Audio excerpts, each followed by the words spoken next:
पर दु चाय काय दी ओम पयः प्रथम पयः कली पयः लिखे पयुधा हाय बृहस्पति हे परिसह शांत पयम पयः स्नानं समर्पयामि शाम सदा शिवाय नमः दूध लेके का रोल उनका संजय दिन में दूध लेके चला दे सब चलाओ पयः स्नानं समर्पयामि शाम सदा शिवाय नमः ध्यान परमेश्वर महाप्रभु महेश्वर ध्यान नमः बस दहियो बा भाई चलो अमोधो बा हाथ धरी ओम दरिक्रामो एकाय खं कृष्ण पुष्पादि भाव सुगंधो घट आयु उदितारि कथा दरिय स्नानं समर्पयामि शाम सदा शिवाय नमः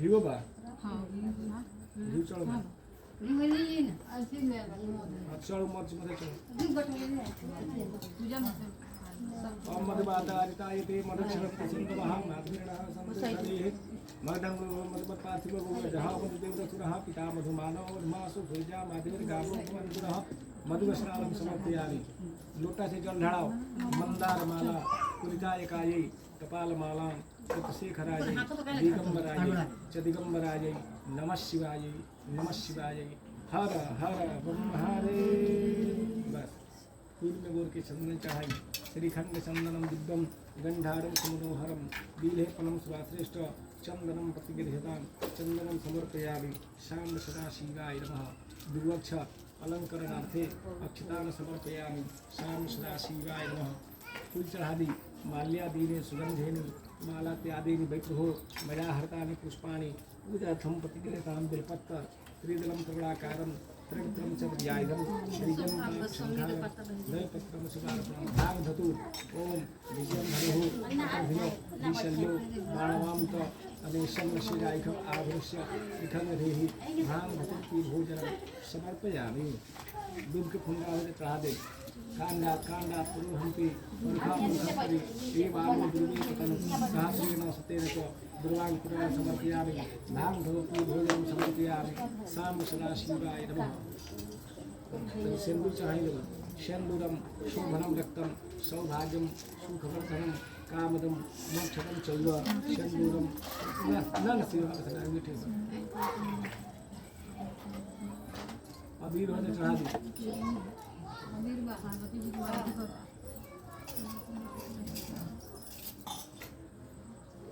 नाना परिमल द्रव्याणि समर्पयामि श्री भगवती शाम सदा शिवाय नमः गृहाण परमेश्वर शाम सदा शिवाय नमः दिया अगरबत्ती को रक्षा धूपम दीपम दर्शयामि शाम सदा शिवाय नमः हाथ धोई हाथ धोई हस्तोपक्षालनम यहाँ भोग लगाई फल मूल मिठाई सारा सतुआ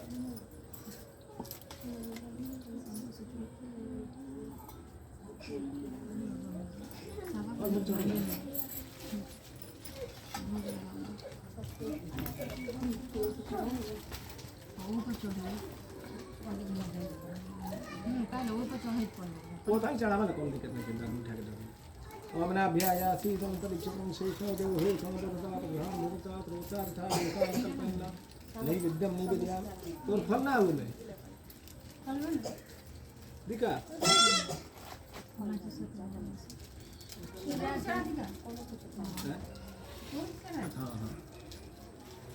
ओमना भ्यायासी संतरिक्षं शेषो देवहे समदरता ग्रहण मुक्ता प्रोचार्था लोकाकल्पना बसरा दिया मटर तो रोके चढ़ा दिया इदम अम्रफलम अमृतम समर्पयामि शाम सदा शिवाय नमः ध्यान परमेश्वर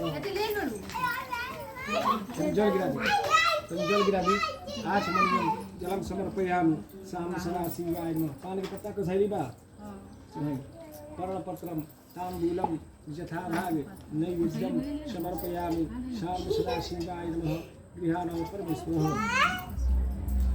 एगो पैसा हो तो चढ़ा दी बड़ी मच्छर भाई पंखा चला देगा मच्छर भाग जाए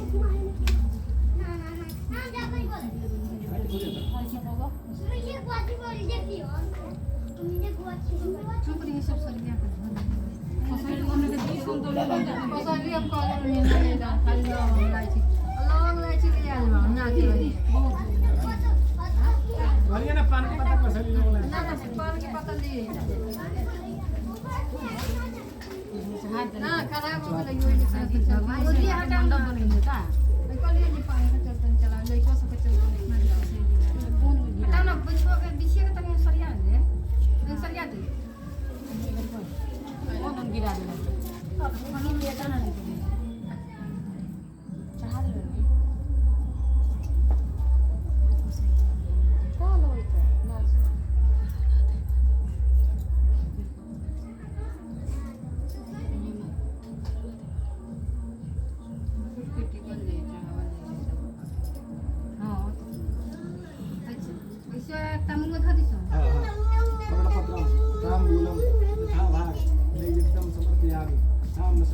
शिवाय नमः गृहाण एक जल ततः आचमनीयं जलं समर्पयामि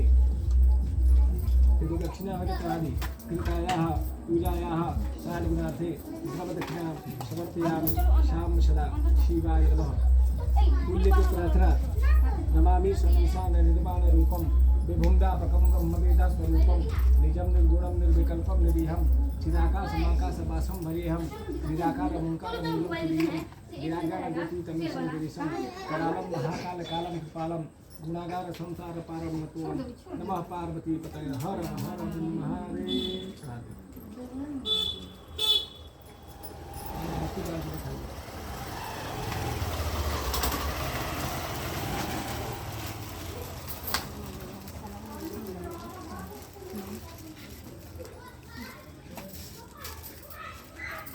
चिनिया रहो पड़ने दही में डालवा के चाय चिनिया चाय चाय चाय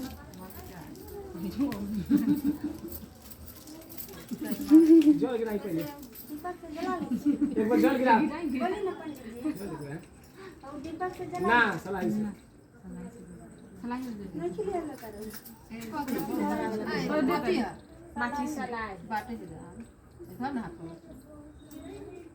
ओए ओए चल जरा दीपक में लौंग इलायची दे लोगे ना कोई ओ सुन कोरी ना पान पता कथाई लौंग लै छी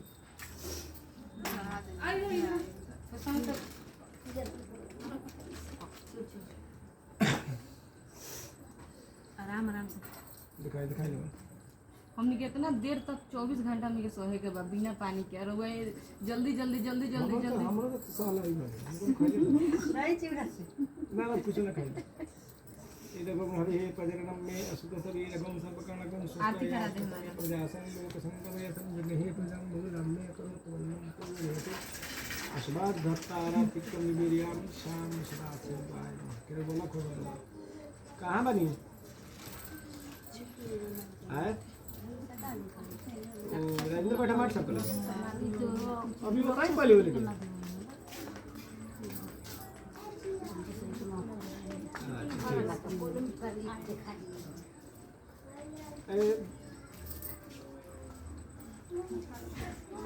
वीरेंद्र सकल लग जाए होने करी माटी में एगो गौरी शंकर जी नाम लिख लियो गौरी शंकर जी होको तो नहीं जाता बीजा दगाए ना दिन जपन जाए हेलो हाँ रविंद्र सकल नाम लिखले नहीं की एगो गौरी शंकर जी के छोट भाई के नाम लिख ले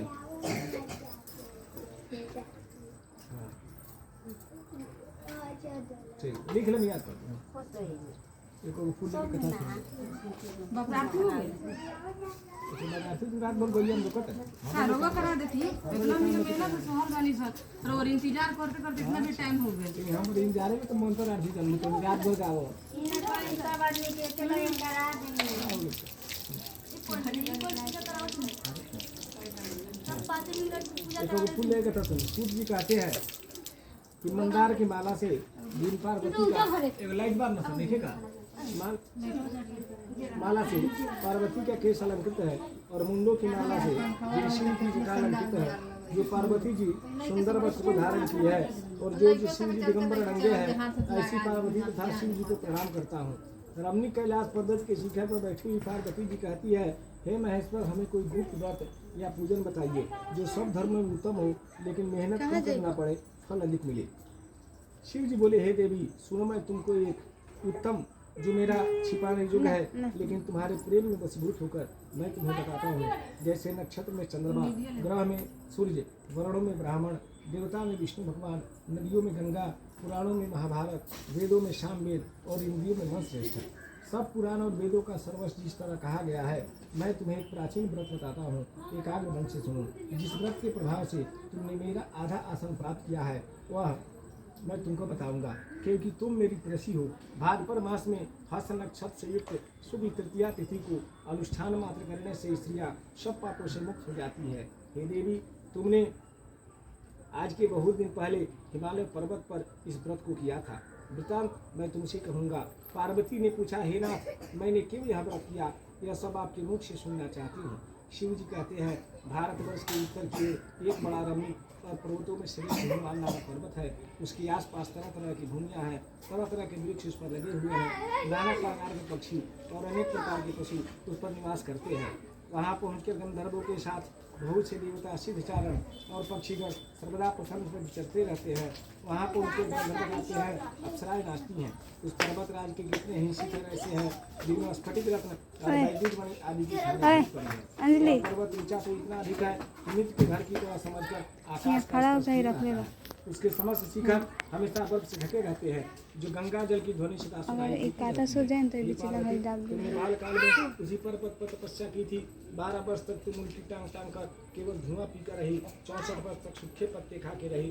माघ मास में तुम जल में बैठी रहती और वैशाख की चील चलाती दोपहरिया में पंचाग्नि खाती थी। श्रावण के महीने में जब जल बरसता तो तुम भूखी प्यासी रहकर मैदान में बैठी रहती। तुम्हारे पिता इस तरह के कष्ट को सहन को देखकर बड़ी दुखी हुई।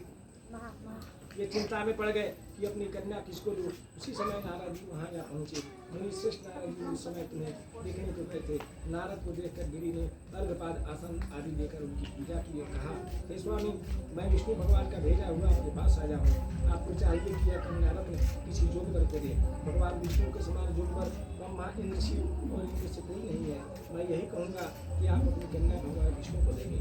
भगवान ने कहा, आप मेरी कन्या लेने की इच्छा कर रहे हैं तो निसंदेह लेकर जाएंगे, तो मैं उन्हें अपनी कन्या दूंगा। भगवान की इतनी बात सुनकर मुनिराज नारद आकाश में विलीन हो गए। वे पीताम्बर संग चक्र गदाधारी भगवान विष्णु के पास पहुंचे। वहाँ हाथ जोड़कर नारद जी ने भगवान विष्णु से कहा, हे देव, सुनिए, मैंने आपका विवाह पक्का करा दिया है। उधर हिमवान पार्वती के पास जाकर कहा, हे पुत्री, मैंने तुम्हें भगवान विष्णु को दे डाला। तब पिता की बात सुनकर तुम बिना उतर दिए अपनी सखी के घर चली गई। वहीं जमीन पर पड़कर तुम बड़ी दुखी होती हुई विलाप करने लगी। तुमको इस तरह विलाप करते देख एक सखी ने पास आकर कहा, हे देवी, तुम क्यों इतनी दुखी हो? तुमको दुखी क्या कारण बताओ? तुम्हारी जो कोई शिक्षा होगी मैं यथाशक्ति पूरा करने की चेष्टा करूंगी, इसमें कोई संशय नहीं है। पार्वती बोली, मेरी जो कुछ अभिलाषा है उसे तुम प्रेमपूर्वक सुनो। मैं एक बात इसी को बनाना चाहती हूँ, इसमें कोई संशय नहीं है। मेरे इस विचार को पिता ने ठुकरा दिया है, इसलिए मैं अपने शरीर को त्याग दूंगी। पार्वती की इस बात को सुनकर नारद जी ने आकाश में विलीन हो गए और बोले, तुम शरीर का त्याग न कर चलो किसी ऐसे वन को चले जहाँ पिताजी को पता न चले। ऐसा चला कर ऐसी वन में पहुंची। उधर तुम्हारे पिता घर घर की खोलने लगे। उनके द्वारा भी खबर लेने लगे, कौन देवता या किंकर मेरी पुत्री को धर ले गया। उन्होंने मन ही मन कहा, मैं नारद जी के आगे प्रतिज्ञा कर चुका हूँ, अपनी पुत्री भगवान विष्णु को दूंगा। ऐसा सोचते सोचते भगवान मूर्छित हो गए। विराट को मूर्छित देखकर सब लोग हाहाकार करते दौड़ पड़े। जब होश हुआ तो उनसे पूछा गया, आप निशा का कारण बताएं। भगवान ने कहा, आप लोग मेरे दुख का कारण न सुने, न मालूम कौन मेरी कन्या को हर ले गया। ऐसा नहीं हुआ किसी काले सांप का किए होंगे। हाय, मेरी बेटी कहाँ चली गई? किसी दुष्ट ने मेरी पुत्री को मार डाला। ऐसा कह वे वायु के झोंके से कांपते हुए वृक्ष के समान कांपने लगे। इसके बाद हिमवान तुम्हें मन खोजने लगे। वो वन भी सिंह, भालू आदि हिंसक जंतु से बड़ा भयानक था। तुम भी अपनी सखी के साथ उस भयानक वन में चलती चलती एक ऐसी जगह जा पहुंची जहाँ एक नदी बह रही थी। तुमने उधर तट पर बड़ी सिकंदरा थी। तुमने उसी कंदरा में अपना आश्रम बना लिया और मेरी बालकमयी प्रतिमा बनाकर अपनी सखी के साथ में रहा रहकर मेरी आराधना करने लगी। जब हाथ पर सिद्ध पक्ष की तृतीया तिथि प्राप्त हुई तब तुमने मेरा विधिवत पूजन किया और रात भर जाकर गीत पद्य आदि से मुझे प्रसन्न किया। तब उस व्रतराज के प्रभाव से मेरा आसन डगमगा उठा। तत्काल उस स्थान पर जा पहुंचा जहाँ पर तुम अपनी सखी के साथ रहती थी। वहाँ पहुँचकर मैंने तुमसे कहा, बोलो, मैं तुम पर प्रसन्न हूँ, क्या मानती हो? तुमने कहा, मेरे देवता, यदि आप मेरे ऊपर प्रसन्न है तो मेरे पति बने। मैंने तथास्तु कहकर कैलाश पर्वत पर वापस आने पर तुम अपनी नदी में प्रवाहित कर दी। और सखी के साथ उस महाव्रत का पालन किया। हिमालय भीतर तक उस वन में तुम्हें खोजते या पहुँचे, चारों दिशाओं में तुम्हारी खोज करते करते व्याकुल हो चुके थे, इसलिए तुम्हारे आश्रम के समीप पहुँचते ही गिर पड़े। थोड़ी देर बाद उन्होंने नदी के तट पर रुककर न्याय देखी, देखते ही उन्होंने तुम्हें छाती से लगा लिया और विलख कर रोने लगे। फिर पूछा पुत्री, प्रचंड राज आदि जंतु से भरे इस वन में क्यों आ पहुँचे? पार्वती ने उत्तर दिया, हे पिताजी, मैंने पहले ही वन के सांत्वना दिया, मैं तुम्हारी इच्छा के लिए कुछ नहीं करूँगा, तुम्हें अपने साथ घर ले आए और भगवान शंकर के साथ तुम्हारा विवाह कर दिए, इसी से तुमने मेरा आभासन प्राप्त किया है। सबसे आज तक किसी के सामने मुझे यह व्रत प्रकट करने का अवसर प्राप्त नहीं हुआ। हे देवी, आपने नाम तो जब बताया, फिर भी बताए इसका क्या पुण्य है, क्या फल है, यह व्रत कौन करे? श्री शिव जी पार्वती से कहते हैं, हे देवी, मैं स्त्री जाति की भलाई के लिए उत्तम व्रत बताता हूँ। जो स्त्री अपने सौभाग्य की रक्षा करना चाहती है, यदि पूर्वक इस व्रत को करे, पहले कजली के कमरे आदि संबंध बनावे, नाना प्रकार के रेशमी कपड़ा का संबंध बनावे, सभी लोग एक साथ रात्रि में एक नगर से पूजन करें, शिव की प्रतिमा को स्थापित करें और एक शिवाय का जप करें और उस ऋतु में जो तत्व उठा मिल सके उससे पूजा करें और बोले, हे पार्वती, सौभाग्य दो, मुझ पर प्रसन्न हो, इन्हीं मंत्रों से पार्वती की पूजा करें। उसके बाद विधि पूर्वक कथा सुने और ब्राह्मण को वस्त्र गौ सोना आदि देंगे। इस तरह एक चित्त होकर स्त्री को पूजन एक साथ पूजन करें और वास्तव में जो कुछ उसका श्रद्धा करें। जो स्त्री इस प्रकार पूजन करती है और 7 दिनों तक उसको तथा सौभाग्य की देती है। जो स्त्री द्वितीया तिथि को व्रत न कर करके अन्न खाती है, तीज को अन्न खाने से शुक्री, फल खाने से बंदरियाँ, पानी पीने से लोग, दूध पीने से साथी, मांसाहार करने से बाढ़, दही खाने से बिल्ली, मिठाई खाने से और सब खाने से मृत्यु होती है। इस रोज सोने से अजगर पार्वती को धोखा देने से मृत्यु होती है। इसलिए हर स्त्रियाँ व्रत को बस करे, दूसरे दिन सोना चांदी कमरा तथा बांस के पानी में अन्न भरकर ब्राह्मण को दान देकर पालन करे। जो स्त्री इस प्रकार पूजन करती है वह 7 दिनों तक सुखी रहती है और नहीं करती है वह अंत में घोर व्रत हो जाती है। ये पार्वती, जो स्त्री इस प्रकार पूजन करती है वो मरती है तो पार्वती के भोलेनाथ के समान उसका पूजन होता है, इसमें कोई संशय नहीं।